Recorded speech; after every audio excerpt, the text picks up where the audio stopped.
इसके बाद मेरी आंखों के आंसू तो खश्क हो गए, मगर दिल के इश्कों पर बस न चला। शहर में थिएटरों का रवाज चला तो मैं मौत के कनुए से निकलकर स्टेज पर जा चढ़ी।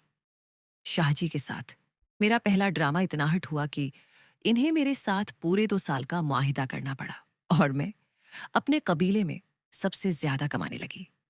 गुरुजी ने सारे काम छोड़ छाड़ कर मुस्तकिल तौर पर मेरे साथ रहना शुरू कर दिया। वो मेरे दिन के निगरान भी थे और रात के निगहबान भी। सब कुछ ठीक चलता अगर मुझे सहरिश न मिलती।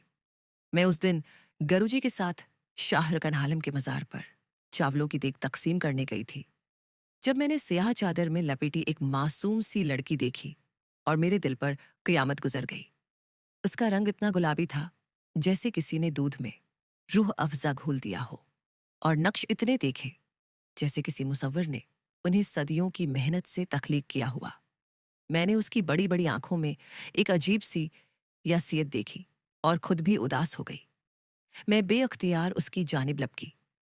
मैं उसे छूने ही लगी थी कि कुछ सोचकर रख गई। मुझे ऐसे लगा कि अगर मैंने उसे छू लिया तो मेरे जिस्म की गलाजत उसकी पाकीज़गी को मजरूह कर देगी, या फिर मेरी बदकिस्मती के साए लम्स के साथ इसके वजूद में उतर जाएंगे और मैं वहीं खड़ी की खड़ी रह गई। उसी वक्त पीछे से किसी ने उसका नाम पुकारा और वो लोगों को चैरती हुई भीतर में गुम हो गई। अगर उठते बैठते, सूते, जागते कोई आपके ख्यालों में आए और उसकी हर झलक आपके चेहरे पर मुस्कुराहट और आंखों में रंग बखेर दे, तो समझो आपको मोहब्बत हो गई है। दिल में मोहब्बत की तख्लीक हुई तो सदियों बाद पहली बार किसी हिजड़े ने अपनी रवायत से बगावत की। वापसी पर मैं गसल खाने में घुसकर अपने बदन को साबन से घिसती रही कि शायद सारी गलाजतें धल जाए, मगर साबन जिस्म की मैल तो उतार सकता है, रूह की गंदगी नहीं। रूह की गंदगी तो इश्क के समंदर में गोताजिन होकर धलती है। पहली बार मैं खुदा के सामने झुक्की और रो रो कर हलकान हो गई। मैं बार बार बस यही दुआ मांगे जाती कि सेहरी का एक दीदार और हो जाए तो जिंदगी सनौर जाएगी। और जिंदगी सनूर गई। अगले रोज में शाम को सरगम थिएटर से शुगर के निकली तो वो मेरे सामने मौजूद थी। मुझे अपनी आंखों पर यकीन नहीं आया। यूं लगा जैसे कोई अलवन मेरी तशंगी को महमीज करने चला आया हो। उसके चेहरे पर एक नामालूम की खुशी का अक्स अभरा। मैं चौंक सी गई। उसने बड़े से फरेम वाला चश्मा लगा रखा था जिसने आंखों की उदासी और यासियत को कम करके उसके चेहरे पर एक अजीब सा वकार पैदा कर दिया था। शर्म से मुझे अपनी पलकें झुकती हुई महसूस हुईं। सहरिश ने मुसाफे के लिए हाथ आगे किया तो मैं तसव्वुर की दुनिया से निकलकर वापस हकीकत के जहान में लौट आई। मैंने थोड़ा लुजाते हुए उसका हाथ थाना और जिंदगी में पहली बार किसी खूबसूरत आवाज ने मेरे दिल के दर पर दस्तक दी। उसने चेहरे पर मुस्कान सजाते हुए मुझसे मेरा नाम पूछा। मैं जो उसका किताबी चेहरा पढ़ने की कोशिश कर रही थी, अचानक हैरान होकर उसे तकने लगी। उसने दोबारा वही सवाल दोहराया और मैंने बेअख्तियार उसे अपना नाम बता दिया। सहरिश ने पीछे देखा और इशारे से एक आदमी को बुला या जिसके कांधे कैमरा रखा हुआ था। मेरी हैरत दो चंद हो गई। मुझे पहली बार एहसास हुआ कि उसके यहाँ आने का सबब मेरी मोहब्बत की लहरों का फैलाव नहीं है, बल्कि कोई खास काम है जो उसे मुझसे आन पड़ा है। फिर वो बोलती चली गई और मैं एक तक उसके फूल की पत्ती से नाजुक होंठों को देखती गई। उसने बताया कि वो एक फिल्म डायरेक्टर है जो हिजड़ों की जिंदगी पर एक डॉक्यूमेंट्री तैयार करना चाहती है, और मेरी शहरत ने उसे मजबूर कर दिया है कि वो मुझसे राब्ता करे। मुझे खुशी भी हुई, दुख भी हुआ। खुशी इसलिए कि मेरी दुआ रंग ले आई, और दुख इसलिए कि मेरी बेगरज चाहतों का सरमाया भी एक गरज के नरगे में था। मैंने फौरन ही उसकी मदद के लिए हामी भर ली और वो मेरा कार्ड लेकर चलती बनी। उस रात मैंने कितने हुसैन ख्वाब अपनी आंखों में सजाए और फिर उन्हें गला घोंटकर मार दिया। एक गड़ा फांसी पर लटका हुआ था जो मेरी तरफ देखकर हमका और मेरे अंदर की मां सकने लगी।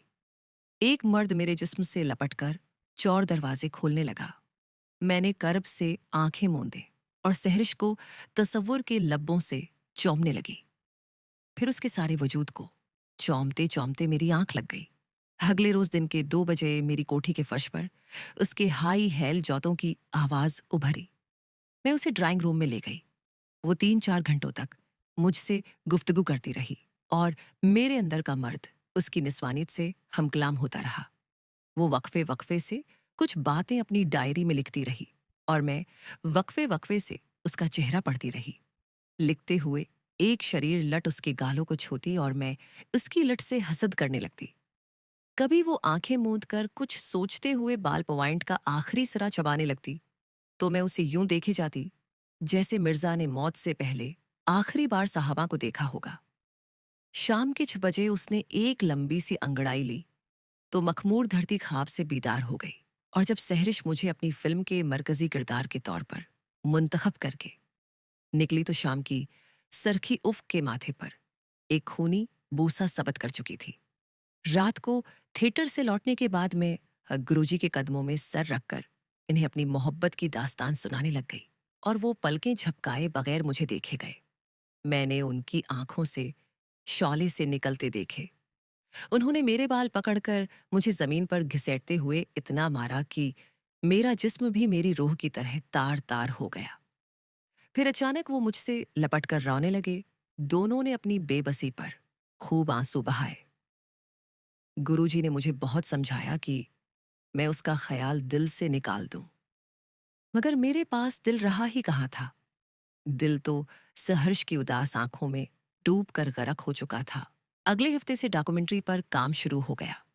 मैंने हिजड़ों की जिंदगी के ऐसे ऐसे पहलू खोले जो आज तक किसी कान ने सुने थे ना किसी आंख ने देखे थे। पहले शाट के ओ कई होते ही सहरिश दौड़कर मेरे सीने से चमट गई। एक पल के लिए तो मेरा दिल धड़कना ही भूल गया और जिस्म से गविया जान ही निकल गई। ये जिंदगी थी या मौत। मैं सदा उसी लम्हे में गिरफ्तार रहना चाहती थी, मगर ये पल भी हर बीते पल की तरह गुजर गया और मैं मोहब्बत की फरदुस बरें से वापस अपने वजूद के जहन्नम में जा पहुंची। फिल्म की तकमील के दौरान कई बार मुझे लगा कि वो मेरी वारफ्तगी देखकर मुज़रिब हो जाती है, मगर शायद उसे मुख्तलिफ मानी पहनाकर लब सिए रखती है। कितनी बार मेरे होंठों ने एलानी मोहब्बत किया, मगर वो सुन ही नहीं सकी। कितनी बार मेरी आंखों ने इकरार वफा किया, मगर वो देख ही नहीं सकी। और कितनी बार मेरी बौझल सांसों ने इजहार इश्क किया, मगर वो समझ ही नहीं सकी।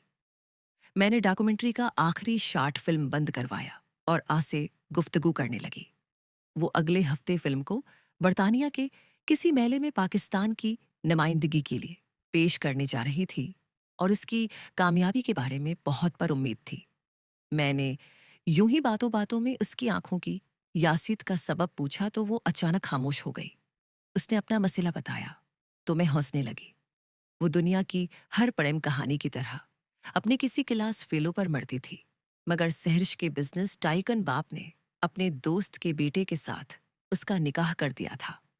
मैं जान गई कि फिल्म डायरेक्शन के जरिए वो जिंदगी की तलखियों से फिरार होना चाहती है और एक बार फिर हंस पड़ी।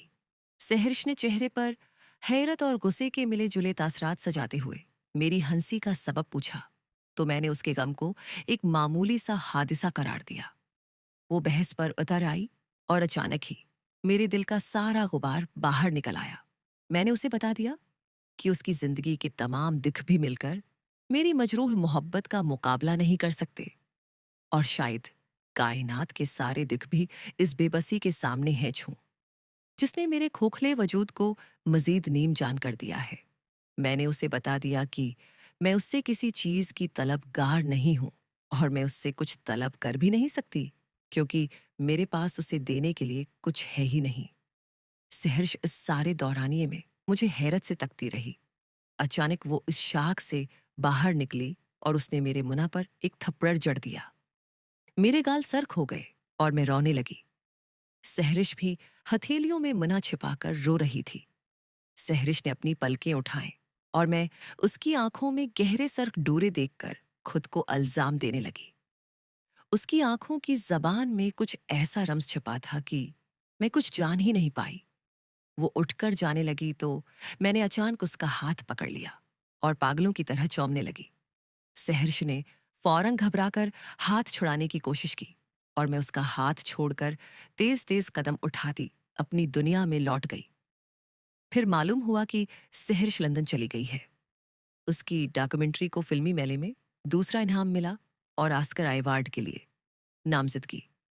सहर्ष बड़े धूम धड़के से वापस आई, मगर न तो मैं अपने अंदर इतनी हिम्मत जमा कर सकी कि उससे जाकर मिलूं और न वो मुझसे मिलने आई। मैं उसकी इतनी आदी हो चुकी थी कि इस फरकत में बिल्कुल कमला गई। मेरा रंग पीला पड़ गया और चेहरा जर्द हो गया। आंखों के गर्द हल्के नमूदार हो गए और जल्द पर छाइयां पड़ गई। माई निमो सहरिश सईद, आज मैं शादी करने जा रही हूं। मेरे पापा भी बहुत स्ट्रेंज निकले। बचपन में कभी अनचाहा खिलौना तक मेरे हाथों में नहीं थमाया और आज मेरे हाथों में एक अनचाहे इंसान का हाथ देने जा रहे हैं। This is rubbish. न चाहते हुए भी मैंने अपनी सारी फ्रेंड्स को वेडिंग सेरेमोनी में इनवाइट किया है। रेशम को भी कार्ड भेजा है।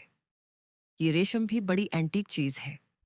अभी कुछ दिन पहले उसकी जिंदगी पर बेड डॉक्यूमेंट्री ने लंदन के फिल्म फेस्टिवल में सेकेंड प्राइज हासिल किया। मैं उसको थैंक्स बोलने भी नहीं जा सकी। एक तो शादी की तैयारियां, ऊपर से आखिरी मुलाकात में उसका एबनॉर्मल बिहेवियर। मेरी तो हिम्मत ही नहीं पड़ी। एनली गार्ड नोज कि उस रात रेशम को क्या हुआ था। बिल्कुल नॉर्मल अंदाज में बातें करते करते अचानक मुझे आई लव यू बोल बैठी। नो डाउट वो लड़की नहीं है, मगर वो लाखों लड़कियों से ज्यादा खूबसूरत और अट्रैक्टिव है। कम अज कम मुझसे तो ज्यादा खूबसूरत है। मुझे लगा कि कहीं उसके अंदर से कोई मेनियक मर्द बोल रहा है और मैं डर गई। आई डोंट थिंक कि आज वो आएगी, बट अब शीकीम मुझे खुशी होगी। आज चांदी की बजाय पाँव में सोने के घुंघरू बांधे थे मैंने। इतना नाची कि पाँव लहूलुहान हो गए।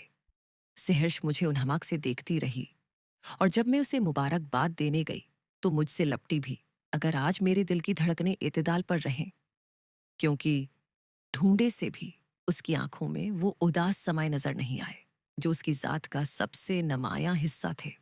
दिनों ही दिनों में अपनी तशना मोहब्बत का करब भला दिया है उसने। आज प्यादीस सुधारते हुए अपना सारा माजी बाबल के आंगन में दफन करके एक नई दुनिया बसाएगी वो। मैं उसकी खुशियों के लिए दुआ गो हूं।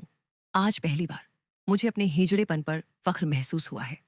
मेरी मोहब्बत आम इंसानों की लम्हाती चाहत की तरह मुख्तसर और फानी नहीं है, बल्कि उसकी रोशनी ता कयामत हर प्यार करने वाले के दिल को मनवर करती रहेगी। रोमियो जूलियट से लेकर हीर रांझा तक की हर दास्तान किसी न किसी जिस्मानी ताल्लुक की आरजू से इबारत है, मगर मेरी मोहब्बत की कहानी एक ऐसी किताब है जिसका हर वरक ऐसी हर ख्वाहिश के लफ्जों से मबरा है। फालतू पुर्जा आज फालतू नहीं रहा, बल्कि दुनिया का सबसे कारामद औजार बन गया है। मेरे वजूद की बर्फीली ते में एक ऐसी दरार पड़ी है कि तूफानी मौजें उठने लगी हैं। आज मैं तकमील पाकर अपने लाशोर के साथ साथ सफर करते हुए नूह की सिर्फ 81 लोगों को जिंदा रहने दूंगी, क्योंकि एक शख्स की जान लेना जरूरी है। 8:50 पर इंस्पेक्टर खालिद जाए वकुआ पर पहुंच चुका था, नहर के किनारे लगी मिटियाली घास के साथ। वाकई झाड़ियों में एक लाश फंसी पाई गई थी। इंस्पेक्टर खालिद ने बेजारी से अपनी घड़ी पर वक्त देखा और कांस्टेबलों को लाश निकालने का हुक्म देकर पुलिस मोबाइल में जा बैठा। एक सोने का घंघरू हेड कांस्टेबल हक नवाज के हिस्से में आया और दूसरा कांस्टेबल शेर इस ब्लूच को मिला। तमाम कागजी कार्रवाई के बाद इस 3-4 दिन पुरानी लाश को निश्तर हिस्पताल के सर्द खाने में लावारिस करार देकर रखवा दिया गया।